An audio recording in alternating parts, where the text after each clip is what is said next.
कब छोड़ना पड़ा सीए का कोर्स। आज हम लोग इसके बारे में डिस्कस करेंगे। मैं हूं राम प्रकाश गौतम।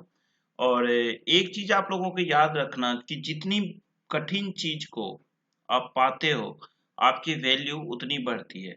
जितनी चीज आसान होगी ना, उतनी आपकी वैल्यू कम हो जाएगी। बहुत अच्छा लगता है सुनने के बाद, सीए बनने के बाद हम इतना पैसा कमाएंगे, हम ये करेंगे वो करेंगे, ये अकाउंटेबिलिटी हो जाती है, ये अकाउंटेबल लाइफ हो जाती है, आपका पंक्चुअलिटी हो जाती है, रॉयल लाइफ है, सारी चीजें हैं। और अभी हम लोग इस पे डिस्कस करेंगे कि अगर मल्टीपल टाइम्स फेल्योर हो जाए, अगर मल्टीपल टाइम्स आप सक्सेस नहीं कर पाते हो, आपके पास मनी प्रॉब्लम्स है या टू मच टाइम स्पेंड कर चुके हो आप इसमें, आपको इंटरेस्ट नहीं है, तो इन सारी चीजों पे आज हम लोग डिस्कस करेंगे। आज हम लोग डिस्कस करेंगे मल्टीपल पैरामीटर्स पे। और मैं अपनी अनुभव आपको बताऊंगा, अपनी फीलिंग्स बताऊंगा। आप लोगों भी अपनी एडवाइस कमेंट बॉक्स में जरूर देना। और अगर मैं कुछ ऐसा आपको एडवाइस दूं जिसमें मुझे इम्प्रूव करने की हो, तो जरूर सजेस्ट करना। मैं जरूर आपको नेक्स्ट वीडियो में उसे कलेक्ट करूंगा, आपकी बातों को, आपकी सलाह को। सबसे पहले जानिए reason for leaving CA. CA को छोड़ने का, जब आप सीए कर रहे हो तो सीए को छोड़ने का क्या रीजन होता है। पहला रीजन हम देखते हैं, spend too much time plus financial problem. क्या हो रहा है कि टाइम आपका सीए के पढ़ाई में ज्यादा लग गया, साथ ही साथ आपके पास फाइनेंशियल प्रॉब्लम भी है, यानी कि पैसे की दिक्कत है। आप मिडिल फैमिली से आते हो, मिडिल क्लास के फैमिली के लोगों के साथ ऐसी दिक्कतें हो जाती है ऐसे स्टूडेंट के साथ। तो उस केस में क्या करना चाहिए आपको। क्या सीए का एग्जाम छोड़ देना चाहिए, सीए कोर्स छोड़ देना चाहिए, सीए की पढ़ाई छोड़ देनी चाहिए? बिल्कुल नहीं छोड़ना। अगर फाइनेंशियल प्रॉब्लम हो आपके साथ, तो आपको क्या करना है, फाइनेंशियल प्रॉब्लम को दूर करने के लिए आपको टेम्पोररी सब्स्टिट्यूट निकालो। टेम्पोररीली सब्स्टिट्यूट में आपको क्या करना है, जैसे कि मैं एग्जांपल देता हूं। जब कोई स्टूडेंट यूपीएससी की तैयारी करता है, वो आईएएस बनने की तैयारी करते हैं, आईपीएस बनने की तैयारी करते हैं, तो वो लोग क्या करते हैं कि जब अटेम्प्ट ज्यादा होने लगता है, तो वो लोग यूपीएससी की तैयारी के साथ साथ यूपीएससी का जो तैयारी है, देखो सुपर लेवल का है, तो जो छोटे लेवल के एग्जाम्स हैं, बैंक क्लर्क हो गया, टीचर्स हो गए, या और ऐसे भी एलडीसी यूडीसी टाइप के जितने भी छोटे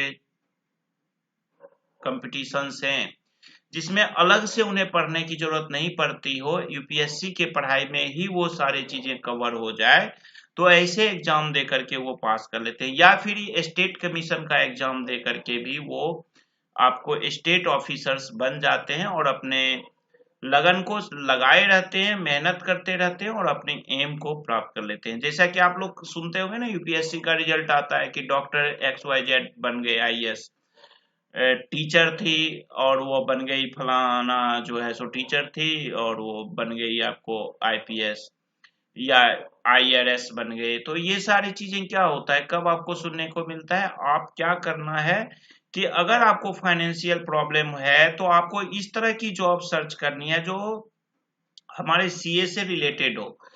इसके लिए आपको कहाँ अच्छा मिलेगा, एनजीओ हो जाएगा, पीएसयू टाइप की जो कंपनीज हैं गवर्नमेंट की, उसमें आपको टाइम मिल जाएगा, जहां पे 5-7 घंटे का काम हो, कम पैसा मिले, आपको खर्चे भर पैसा मिल जाए, और उस पैसे से आप अपना स्टडी कर सकते हो। लेकिन इसके लिए आपको छोड़ना नहीं है। टाइम आपका ज्यादा स्पेंड हो गया है, बहुत ज्यादा आपने अटेम्प्ट पे अटेम्प्ट टाइम ले लिए हो, तो इसी वीडियो में इसकी चर्चा में नेक्स्ट स्लाइड में करूंगा। अब हम चलते हैं, कोर्स इज सो हार्ड। अब क्या होता है, बालक दूर से आता है, सपोज करो कि जैसे मैं बिहार से आया था, तो क्या होता था कि हम क्या किए कि 23-24 की एज तक ग्रेजुएशन ही कर पाते हैं। क्यों? क्योंकि बिहार में अक्सर जो ग्रेजुएशन के सेशन होते हैं, वो इतने लेट, हमारे समय पे 5 साल का ग्रेजुएशन होता था, जबकि 3 साल का होता है ग्रेजुएशन का पीरियड। अब 5 साल में लड़का ग्रेजुएशन करके आएगा, तो गांव में सुने भाई सीए करना है। दूसरी बात क्या होता है, दूर दराज के शहरों में, मान लीजिए शर्मा जी का बेटा चार्टर्ड अकाउंटेंट बन गया, बड़वा जी सोच रहे हैं कि यार शर्मा जी का बेटा बन गया, मेरा बेटा क्यों नहीं बनता। तो मतलब आपके पेरेंट्स की जो नजरें होती हैं, जो निगाहें होती है, उसमें आपको वो देखते हैं एक सीए की तरह, सीए की नजर से देखते हैं। और दोस्त मैं रियल बताता हूँ, जो इस दुनिया में अगर आपको सच्चा प्यार कोई करता है, एक्चुअली स्टूडेंट लाइफ में तो आपकी शादी नहीं हो रहती है, बहुत रेयर केस होते हैं, जैसे मैं शादीशुदा था। तो अगर आप फैमिली में हो तो आपके पास फैमिली के नाम पे कौन होते हैं? आपके पेरेंट्स होते हैं, सिस्टर हैं, ब्रदर हैं, ये सब होते हैं। तो जो पेरेंट्स आपके होते हैं वो आपसे बहुत प्यार करते हैं और वो आपको बहुत चाहते हैं। तो जब भी कोर्स करने आओ तो दूर आओ तो कभी भी अपने लिए नहीं, हमेशा याद रखिए कि किसी ने आपके लिए दर्द सह रहा है, किसी ने आपके लिए मेहनत कर रहा है, तो उसके लिए आपको भी मेहनत करके आपको वो गिफ्ट देना है, उनको इनाम देना है, उनको आपको जो वो आशीर्वाद दे के भेजे हैं उसको पूरा करना है, क्योंकि पेरेंट्स मायने रखता है। इस पे हम कभी और डिस्कस करेंगे पेरेंट्स के बारे में। तो अगर आपको लगता है कि कोर्स हार्ड है तो बीच में मत छोड़ो। अब छोड़ना भी है ना आपको, तो आपको क्या करना है, कुछ लोग क्या करते हैं, सीए का कोर्स छोड़ देंगे, ये सीए का कोर्स छोड़ दिए और चल गए कहाँ, सीएस का कोर्स करने, ठीक है, CWA का कोर्स करना शुरू कर देंगे। तो दोस्त याद रखना, या एमबीए करना है, एमबीए अगर आप कैट से कर रहे हो तो पॉसिबल ही नहीं है दोस्त। अगर आप सीए में फेल्योर हो रहे हो तो ध्यान रखना, सीएस और सीडब्ल्यूए भी इसी से रिलेटेड है, को रिलेटेड पोस्ट है, प्रोफेशन है। अब क्या होता है, सीएस में आप जाते हो तो सीए से 2-4 चैप्टर ज्यादा आपको लॉ पढ़ना पड़ जाता है, बिजनेस लॉ, आरओसी वगैरह के बारे में, कंपनी एक्ट ज्यादा पढ़ना पड़ेगा। सीडब्ल्यूए का कोर्स करोगे तो आपको कॉस्ट अकाउंटिंग, आपको फाइनेंशियल मैनेजमेंट थोड़ा ज्यादा पढ़ना पड़ जाता है। आप देखते होंगे कि सीए, सीडब्ल्यूए और सीएस के क्लासेस जितने भी इनकम टैक्स के हैं, अकाउंटिंग के हैं, कॉस्टिंग के हैं, फाइनेंशियल मैनेजमेंट के हैं, माफा के हैं, जो भी क्लासेस हैं, बच्चे एक ही टीचर से करते हैं, एक ही साथ क्लास होता है। क्या होता है, सीडब्ल्यूए वालों के लिए कॉस्टिंग में 2-4 चैप्टर ज्यादा है तो उन्हें सीए वालों का क्लास खत्म करके फिर उसे पढ़ा दिया जाता है। तो आपको जब भी करना, कोर्स हार्ड है इसके लिए जब भी छोड़ना, तो ऐसा मत करना कि मतलब खजूर से गिर के झाड़ी पे मत गिरना, जमीन पे गिरना तो फिर बीकॉम सीकॉम करके अपना जॉब शुरू कर देना है। लेकिन अगर सीएस सीडब्ल्यूए में जाते हो तो सेम प्रोसीजर है और सेम परेशानी आपको होने वाली है। अब आते हैं हम तीसरी बात की, लो इंटरेस्ट। जिस चीज का एग्जाम आप दे रहे हो, जिसके लिए आप पढ़ने के लिए आए हो सीए का, उसमें आपका इंटरेस्ट ही नहीं है एग्जाम में, पढ़ाई में, अटेम्प्ट में। अगर आपको इंटरेस्ट नहीं है तो उस इंटरेस्ट को पहले तो इंक्रीज करो, अगर इंक्रीज कर सकते हो तो। अदरवाइज जो आपकी चॉइस है, जो आपको पसंद है, उस लाइन में चले जाओ। क्योंकि यहाँ पे पेरेंट्स के कहने पे, गांव में शर्मा जी के बेटा को देख करके आने से आपके लिए दिक्कतें हो सकती है। अटेम्प्ट आपको क्लियर करना है, जितना जल्दी से जल्दी कर सकते हो। ज्यादा अटेम्प्ट लग रहा है तो दिक्कतें होगी, और ज्यादा अटेम्प्ट होने के बाद आपकी सैलरी पे इफेक्ट पड़ जाता है, आपके लाइफ पे इफेक्ट पड़ जाता है। अब आगे मैं डिस्कस करता हूं आपकी सैलरी पे क्या इफेक्ट पड़ता है। अब जब सीए कोर्स होता है तो इसमें 3 स्टेज आपके होते हैं। फर्स्ट होता है फाउंडेशन, जिसको आजकल सीपीटी कहते हैं। सेकेंड होता है इंटरमीडिएट, आईपीसीसी, एंड फाइनल। अब यहाँ पे आपको ध्यान देना कि फाउंडेशन तो 1-2 अटेम्प्ट में हो जाता है। अब क्या होता है, लड़के 20-20, 30-30 अटेम्प्ट देते जा रहे हैं और सोचते हैं कि चार्टर्ड अकाउंटेंट बनते ही हमारी सैलरी 50 लाख, 60 लाख, 40 लाख की हो जाएगी। दोस्त यहाँ पे आपको एक चीज पे ध्यान देना पड़ेगा कि अगर आपको सैलरी बढ़ाना है तो जल्दी से जल्दी अटेम्प्ट क्लियर करना पड़ेगा।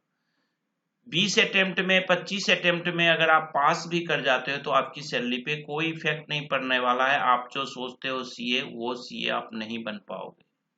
डिग्री तो आ जाएगी लेकिन आप उसे अप्लाई नहीं कर पाओगे। 3 साल की ट्रेनिंग करके आप बैठ जाते हो, ये आगे मैं भी आपसे डिस्कस करूंगा। अब क्या होता है, फाउंडेशन अगर आप 2-3 अटेम्प्ट में कर लिए, मैक्सिमम 2-3 अटेम्प्ट में, तब तो सही है, नहीं तो इसी स्टेज पे रुक जाओ, यहीं पे अपना चेंज कर लो, क्योंकि अटेम्प्ट पे अटेम्प्ट लेना आपके लिए सही नहीं रहेगा। सेकेंड आ जाते हैं इंटरमीडिएट, आईपीसीसी। यहाँ पे भी आप घर बैठ के पढ़ रहे हो तो 2-3 अटेम्प्ट में क्लियर हो जाना चाहिए लेटेस्ट। अगर इस स्टेज पे भी आपको अगर 10 अटेम्प्ट लग रहा है, 10 अटेम्प्ट का मतलब 5 साल, 5 साल आप अपनी कैरियर खराब कर चुके हो। और जो एक सब्जेक्ट होता है ना आपका इंटरमीडिएट में, फाइनल का ना, वो एक चैप्टर हो जाता है मोटा मोटी। एक ऐसे समझा रहा हूँ, फाइनल का एक चैप्टर हो जाता है। मतलब कि वहां पे केस स्टडी ज्यादा करना पड़ता है। यहाँ पे तो आप बुक को स्टडी करते हो, जो किताब में लिखा है वही आपको एग्जाम में आएगा। लेकिन यहाँ किताब में जो लॉ लिखा हुआ है उससे रिलेटेड केस स्टडी आपसे पूछा जाएगा, और उस केस का जजमेंट आपको करने कहा जाएगा। तो वहां पे टफ हो जाता है, वहां आईक्यू लेवल ऊपर का होना चाहिए। अगर आपको यहाँ पे अटेम्प्ट लगने लगा तो आपके लिए दिक्कत है।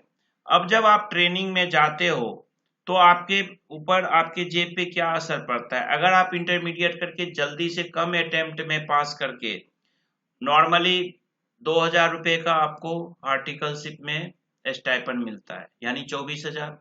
अगर आप टॉप 4 जो फर्म से टॉप 10 में जाते हो तो 10-15 हजार का महीना, यानी 1,50,000 से 2 लाख, 2,50,000 तक फाइनल ईयर तक में आपको स्टाइपेंड मिलने लगता है।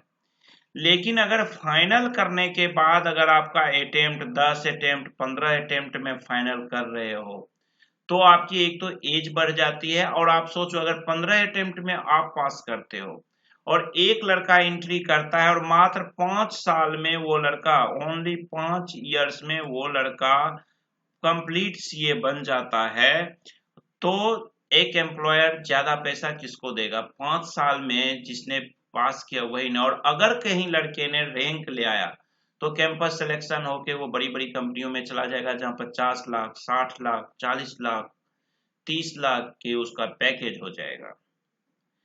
एक एग्जांपल से हम समझते हैं। देखो,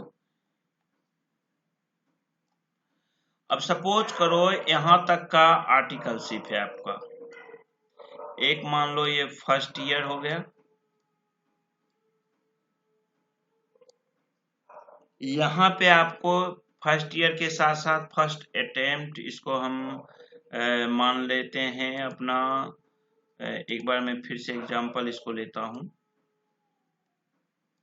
देखो, जब आर्टिकलशिप का जो टाइम होता है, आर्टिकलशिप में आपको क्या करना है, यहाँ मान लो ये फर्स्ट अटेम्प्ट आपने दिया, ठीक।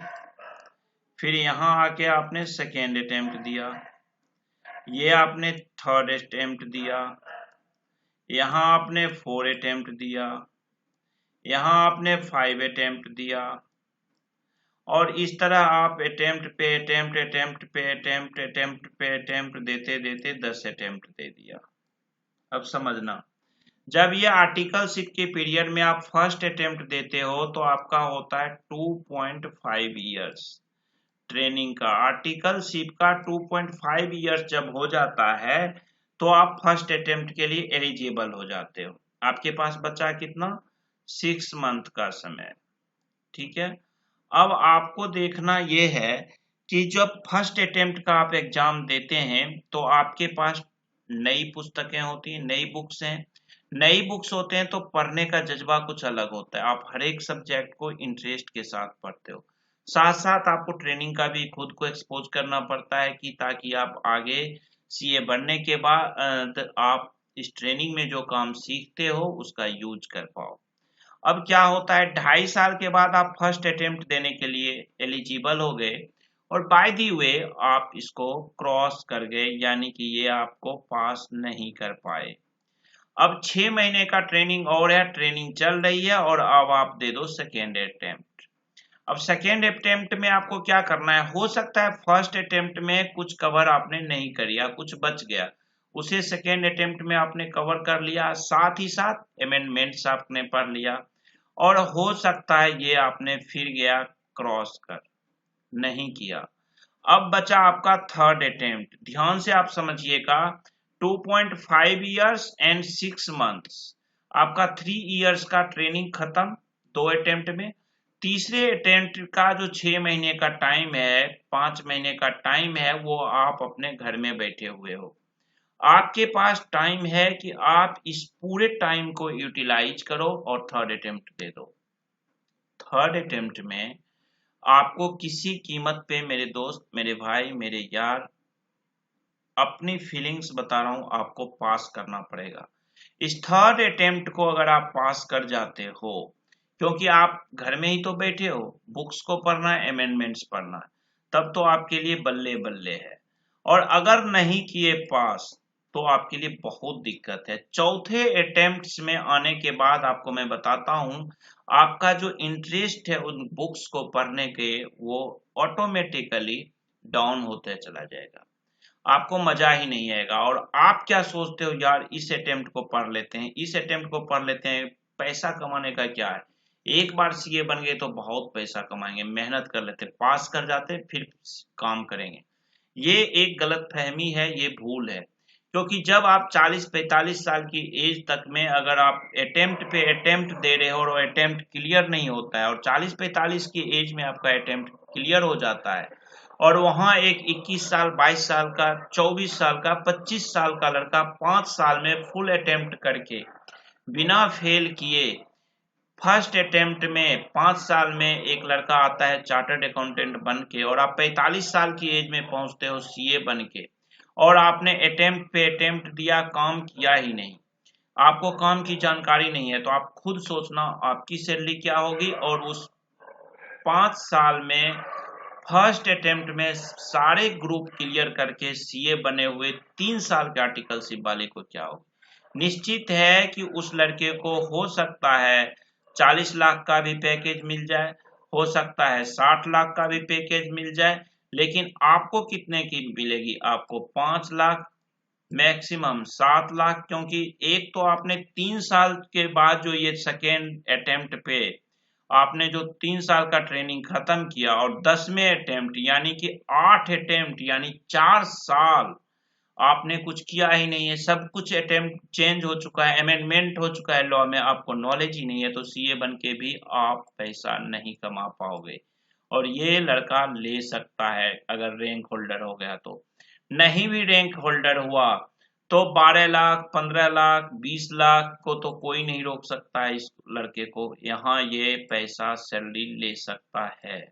तो आपको ये ध्यान रखना पड़ेगा कि अब आपको करना क्या, अब अपनी सैलरी को कम नहीं होने देने के लिए क्या करिए।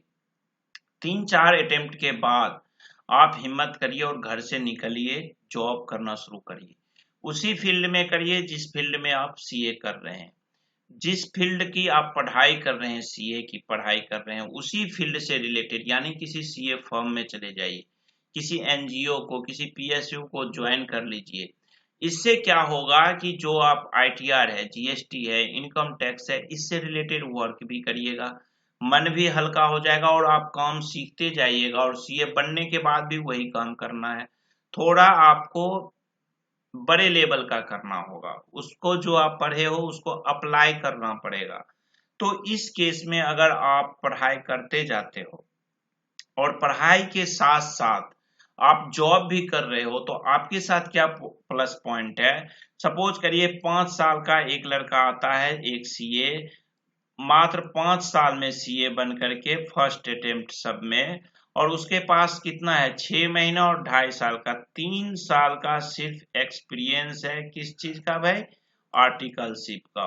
और आपके पास एक दूसरा सीए आप हो जिसके पास आपको कम से कम 5 साल का वर्किंग एक्सपीरियंस, क्योंकि आप 10वें अटेम्प्ट में पास किए हो, तो 5 साल आपने काम किया, और ये 3 साल का आर्टिकलशिप प्लस 3 इयर्स आर्टिकलशिप, तो आपने कितना कर लिया, 8 साल का। अब एक चीज याद रखो, अगर आप एम्प्लॉयर हो, खुद एम्प्लॉयर बन के सोचना है, आप एम्प्लॉयर हो और आपके पास आ रहा है 2 कैंडिडेट, एक 5 साल में सीए बन गया, एक 8 साल में सीए बना, बट वो काम का एक्सपीरियंस है, तो आप यहाँ पे फाइट कर सकते हो।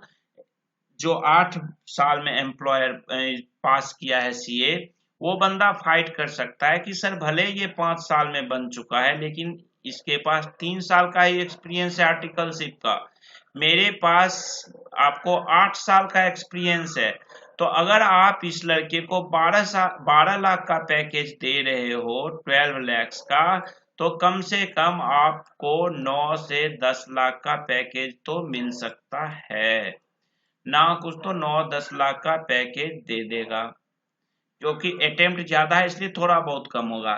लेकिन अगर आपने क्या किया 10वें अटेम्प्ट में पास किया, तो आपके पास एक्सपीरियंस कितना रहा, आपके पास भी 3 साल का, क्योंकि आप इसमें कोई काम ही नहीं किए, आपने कुछ काम किया ही नहीं, जॉब किया ही नहीं, घर में बैठ के अटेम्प्ट पे अटेम्प्ट। और ये बंदा 3 साल का एक्सपीरियंस इसके साथ भी और 3 साल का एक्सपीरियंस आपके साथ भी, लेकिन आपने किया 10वें अटेम्प्ट में पास, इसने कर लिया 5 साल में हर एग्जाम को फाउंडेशन से लेके फाइनल तक एक एक अटेम्प्ट में ही, सिंगल अटेम्प्ट में ही पास कर लिया। तो यहाँ पे क्या होगा, अगर इसको 12 लाख दे रहा है तो मेरे दोस्त आपको 3 साल वाले पे और 10 अटेम्प्ट पे आपको कितना देगा, 4 लाख, 5 लाख, 6 लाख, इससे ज्यादा आपको नहीं दे सकता है। मान लो 7 लाख, अगर 12 लाख यहाँ दे रहा है तो आपको 7 लाख से ज्यादा पैसा नहीं मिल पाएगा। तो इस तरह से आप वर्किंग करके यहाँ से तीसरे चौथे अटेम्प्ट के बाद वर्किंग करके आप कर सकते हो। मेरे साथ जब मैं दिल्ली में सीए कर रहा था, मेरे साथ एक अलीगढ़ के थे, पंडित जी उनको कहते थे लोग। जब मैं बिहार से आया तो उस समय वो झूठ बोल रहे थे कि मैं P2 पास हूँ, हमारे समय P2 बोला जाता था 2006 में, और वो P2 पास हूँ, P2 पास हूँ। उनके फादर टीचर थे, उनका क्या काम था मालूम है, 4 से 5 केजी पर मंथ देसी घी खाना, दूध चाय दिन भर खाना और सिर्फ सोए रहना। कभी एक कंपाइलर लिए आईसीए का, वो कंपाइलर का 2 पेज पढ़े, बस फिर हो गया, थोड़ा एक्सरसाइज करेंगे, खाना खाए, सो गए, पूरा मोटे हो गए थे। 40-42 साल की एज थी, P2 पास नहीं हो पाए थे। बाद में नौकरी करने गए तो एज ज्यादा होने के कारण छोटे एज का मैनेजर हो जाता है, वहां पे आपको दिक्कतें होने लगती है। तो दोस्तों ये आपको ध्यान रखना है कि कब सीए को क्विट करना है, कब नहीं करना है और क्या करना है, ताकि आपकी कंसिस्टेंसी बनी रहे और आप मार्केट में कदम से कदम मिला के चलो। आप अगर लंबा टाइम ले लेते हो ना, यहाँ पे 10-10 अटेम्प्ट, 15, कुछ लोग 20-20 अटेम्प्ट तक, अगर आपका 15 अटेम्प्ट 20 अटेम्प्ट फाइनल में भी लग रहा है तो भी आपकी सैलरी की कोई इफेक्ट नहीं पड़ना, सीए बन के करोगे ही क्या। अगर कोई बच्चा 10 attempt 5 attempt 8 attempt 15 attempt intermediate level पे ले लेता है, वो उसको तो वहीं छोड़ना चाहिए, उसको वहीं पे सब्स्टिट्यूट देख लेना चाहिए क्या करें। अगर 10-10 अटेम्प्ट आपका लग जाता है इंटरमीडिएट के लेवल पे, तो आप निश्चित मान के चलो आप सीए बन के कुछ नहीं कर सकते हैं फिर, क्योंकि आपके आगे अभी फिर फाइनल है, फाइनल के बाद आप क्या कर पाओगे, एज आपकी तो भाग रही है। तो किसी सिचुएशन में क्या होता है, जो स्ट्रॉन्ग फैमिली से बच्चे होते हैं वो लगे हुए हैं, कोई बात नहीं, क्या है घर से भी, एक तो पहली बार शर्म क्या होती है पता नहीं, गांव सुदूर गांव में 1200 किलोमीटर 1000 किलोमीटर दूर बैठा लोग क्या सोच रहा है। कभी ये मत सोचो कि मेरे पीछे लोग क्या सोच रहा है, आपको खुद सोचना है, आपको खुद आगे बढ़ना है। आपकी डिग्री आप पढ़ के ले लेते हैं या पैसा कमाते हैं, उससे कोई किसी को इफेक्ट नहीं होने वाला, और नहीं कमाते हैं नहीं डिग्री लेते हैं उससे भी कोई इफेक्ट नहीं होने वाला है। आप अच्छा करो बुरा करो, लोगों का बोलने का सिर्फ मतलब होता है, आप में खामियां ही निकालेंगे, अच्छाइयां नहीं निकालेंगे। तो आपको खुद स्ट्रोंग होना है, खुद आगे बढ़ना है, खुद डिसीजन लेना है। तो चलिए इस वीडियो को यहाँ खत्म करते हैं, और आप अपनी सलाह भी कमेंट बॉक्स में जरूर देना। Thank you, bye bye.